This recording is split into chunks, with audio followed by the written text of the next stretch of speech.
强化基质教育是台南市教育局这几年来努力的目标之一，希望让学生会使培养一技之长，成为产业界重要的人才。今年除了举办相关的基质体验活动，也将会扩大举办的范围，让学生会使更较紧、更较简单找到家己喜爱的科系，也则是技能。5号上午，教育局也举办相关的记者会，会中市长韦特也以甲无共学校的学生来互动，勉励因会使持续来努力。我们借着这个技职教育博览会也好，技职教育向下深耕也好，我们可以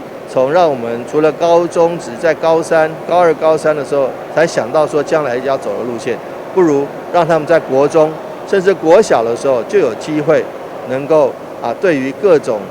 这个技职教育来产生这个尝试性的兴趣。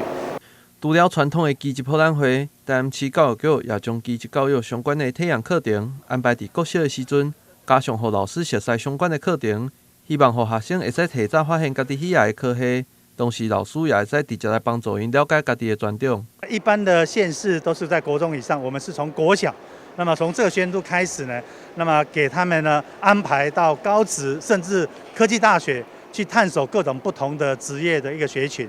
那另外第二个部分呢，我们会透过这个技职院校他们的设施设备，然后来让我们老师也去体验，让老师不会只有教他专长那个领域，也能够认某一个职业学群。那他了解职业学群到底在学什么，未来的进入发展是什么，他在班上才能够非常精准的去辅导学生做适性选择。教育局表示，生涯发展甲基职教育相关的资讯，现在拢有公布伫教育局相关的网站，学生拢会使上网来查询。也希望家长甲学生会使共同找出适合学生家己的一技之长。台湾新闻郭博义采访报道。